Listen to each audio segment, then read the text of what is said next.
Okay, welcome to the call. We are probably 2 weeks out from finishing up our book, or the book, Get Over Your Damn Self. And I'm telling you what, to me, it's just absolutely one of the best books when it comes to network marketing. And I love, and I say this all the time, but Eric Worre talks about becoming a professional. And kudos to all of you guys who consistently get on this call and we lock arms together. And so I'm going to walk through Rami's DMO with you. And then we're going to take some time and just kind of workshop it. And let me hear from you guys on how you're doing in regard to your DMO, based on what he shares with us from this information, what you want to tweak. I know when I read through it again last night, as I put this together, I thought, wow, I need to reread and look at her tips that we're going to go over consistently to keep me on track. Because when I look at what she does in 20 hours a week, she produces $1 million a year. So if that's the case, then I'm obviously doing something. I'm not at $1 million yet. I want to get there, but I'm not there yet. So I'm going to really take to heart what she has shared. So let's just jump in. If for now, what I want you, if you would mute yourself, then we're going to unmute once I go through her tips. But I really want you to write, as we're talking about this stuff, I want you to write on a piece of paper kind of the answers and track with me, because I just may call on you. You know I'm good at that. So make sure you're tracking and writing down. All right, first I want to ask this question. How much do you want to make? And now I'm not just talking, oh, I'm only going to say this in case I don't make it. I don't want to put it too high. I want you to really write down your number, what you want to make. And my number is, I want to someday, before I die, I may be working 20 years from now, I want to make $1 million in 1 year. I will feel good if I make $500,000, but I want to make $1 million. These people did it. How can I go about doing it? So that's going to be my number. How much time do you want to work? How much are you willing to work? One point in there, she said, if you expect, though, to build a network marketing business with a substantial income stream, she said you can't do it for less than 10 or 15 hours a week. So if it's anything under that, it's probably pretty not doable. Basically, she said we've got to invest some time. Her number, and I'm gonna move on down there. So she wanted to make $1 million, and she only had 20 hours a week to work it. So what she did was figure out how much she was worth per hour. So if you can see there, she took 20 hours, multiplied it by 52 weeks out of the year to come up with 1,040 hours that she was going to work this business in a year to make, and her goal was $1 million. So her time is worth $962 an hour. And when you look at it from that standpoint, she was an attorney, and she was saying, I never made that per hour as an attorney. But when you think of your time in relationship to how much money you're wanting to make, it really makes me think about how much time I personally waste chit-chatting. I say I'm working, but you know what? I will do a little work and then I'll call somebody I just feel like talking to. And although that makes for a fun day, I personally was very convicted when I reread this chapter that I got to get serious about managing my time better. I don't know, maybe you're with me, maybe you're not, maybe you're excellent at that, but I know for me personally, that's what I have to do. So if she can work 20 hours and make $1 million, then I've got to work on my time management. All right, then she went on to say, okay, how does she spend her time?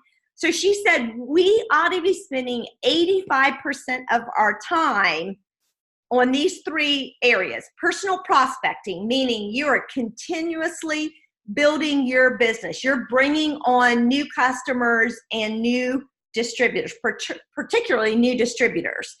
Then coaching those new distributors that you bring on board.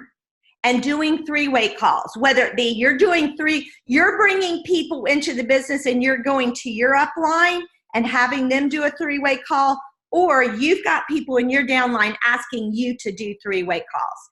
So I'm thinking, okay, if her number was 20 hours a week, and I usually work about 25 to 30 hours a week. So my number needs to be more, but let's just say we're going with 20 hours a week.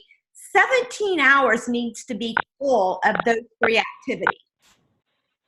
And then the other 15%, which equates to 3 hours a week, is coaching her current team members and connecting with her customers. So what that tells me is I have a draw toward people I know and like, and I will spend much more time talking to distributors who I enjoy talking to customers who I enjoy talking to, which is good, but I need to limit that to 3 hours a week.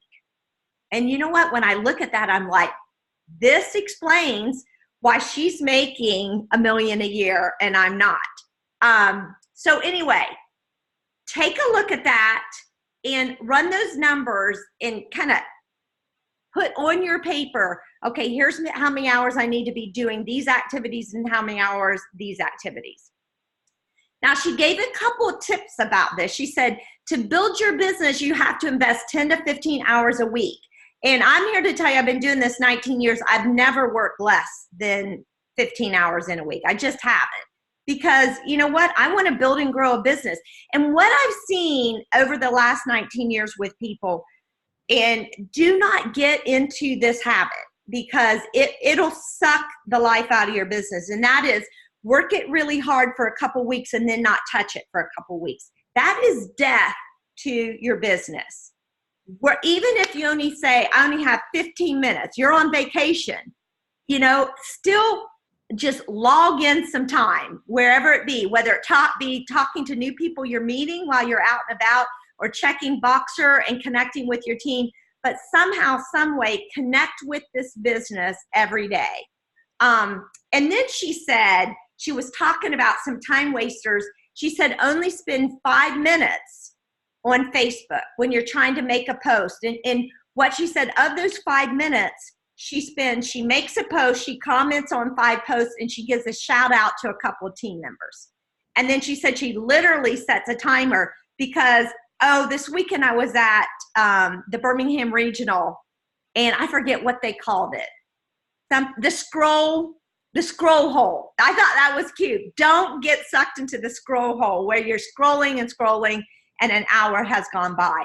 So I love the fact that she said 3 times a day she gets on Facebook and she'll make a post. She'll make 5 comments, and then she will give a couple shout outs. So I thought that was some great tips. So that's her DMO. And the way I look at it, if someone is making $1 million a year, then I'm going to listen and I'm really going to try to implement what she shared. When we talk about that 85% of the 3 things, the third thing she says is doing 3-way calls. And this weekend I heard Beth Leopold was phenomenal speak on 3-way calls. And she said, okay, so 3-way calls are attraction calls, meaning you and your downline or you and your upline are making a phone call and inviting someone to take a look at the business.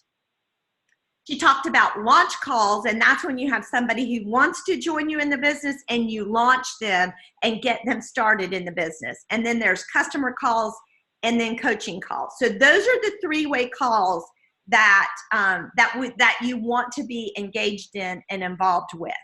And so here are some questions that she said before she'll do a coaching call, she will ask people these questions. And I thought, wow, they're pretty powerful. So I want you to answer them as I read them out, and then let's talk about it.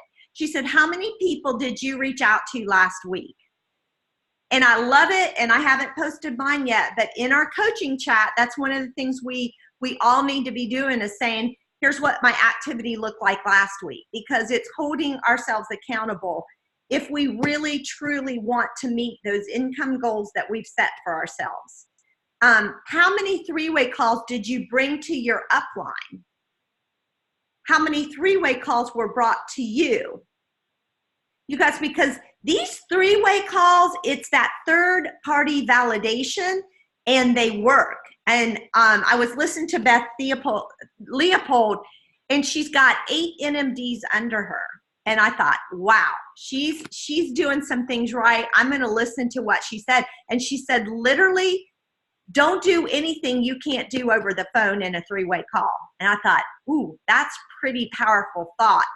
Because what she's done is she's figured out how to be efficient with her time. Did you have the level of activity that you wanted? And if not, why not? And if I think about last week, you know, I think what I really want to focus on doing is not just going to say, okay, I'm going to work all day this day, but literally give me working hours so that I don't allow myself to do anything but, you know, what Rami is sharing with us, what she called the IPA, income producing activities, IPAs. So get your time frame set and then focus on your IPAs during that time frame. Because I think what happens is if I give myself all day, okay, I can work all day on today or whatever day, then I kind of do a little bit of this, a little bit of that. And if I really boiled it down, how much IPA time am I really getting in? And then lastly, she said, when she does these coaching calls, then she'll ask, what 3 topics do you want to discuss? And she finds out maybe those areas that they really need help in.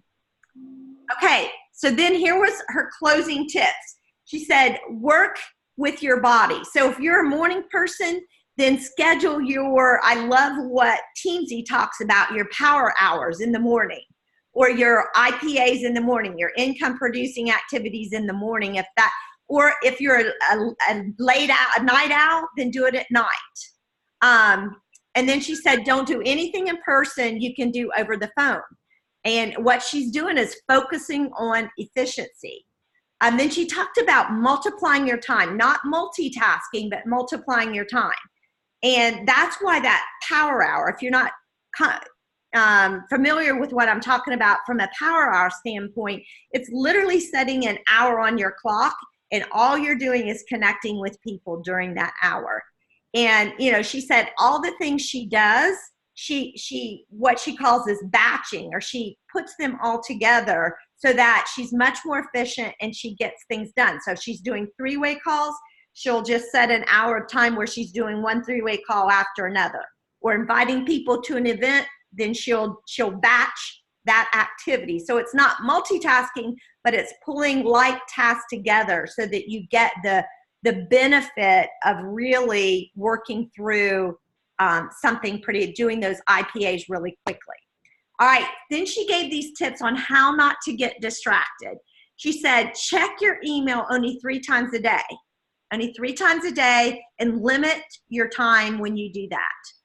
Then I already said, she talked about checking Facebook only 3 times a day and setting a timer for that.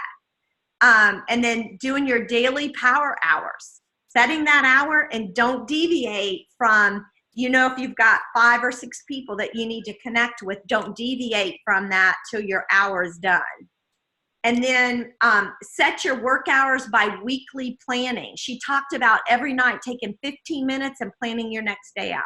That way, when you get in there, you're not wasting your prime time trying to think, who am I going to call? Who should I connect with? What do I do? And I listened to a podcast. I had a 3-hour drive from Birmingham, and this guy was coaching someone in his downline. And she said, I just get so overwhelmed when it's time to work. I just don't even know what to do. If you're dealing with that, like, I don't know where to begin, then call your upline NMD.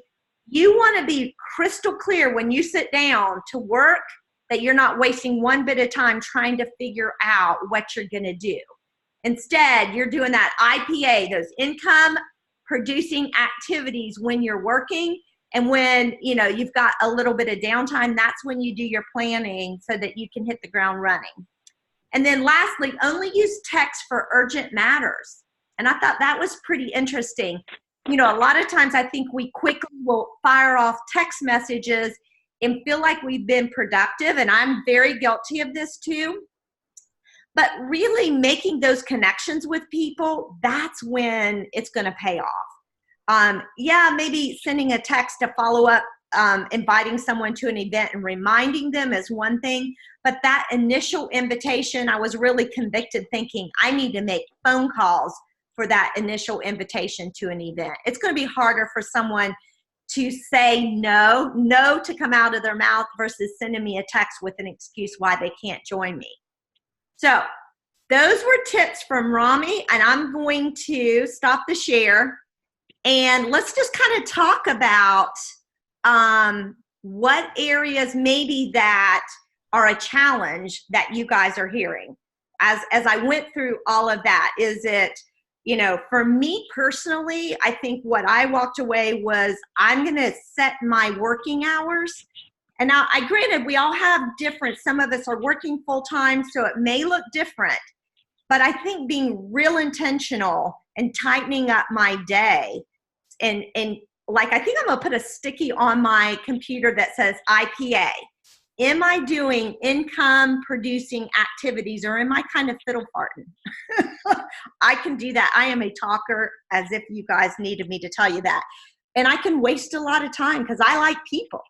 But I need to get serious about really utilizing my time. So let me hear from you. That was a big takeaway from me when I went through this. So let me hear from you guys. Let me ask the question first.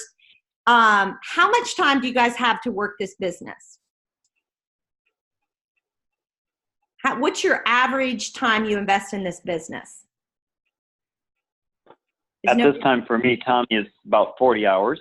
So you job at this time. Okay, so you've got plenty of time, Tommy, to do it. So I'm going to encourage you, based on my own downfall, is, you know, really planning ahead of time and setting up those power hours to ensure that you don't take after me. So you've got plenty of time then to make it happen, which is awesome. Awesome. Thank you. Okay, so Tommy, listen, since I'm sorry, you're going to be the guinea pig. What's your income goal? The income goal at least would be $200,000 to start with. Okay, I love it. That's at least somewhat obtainable.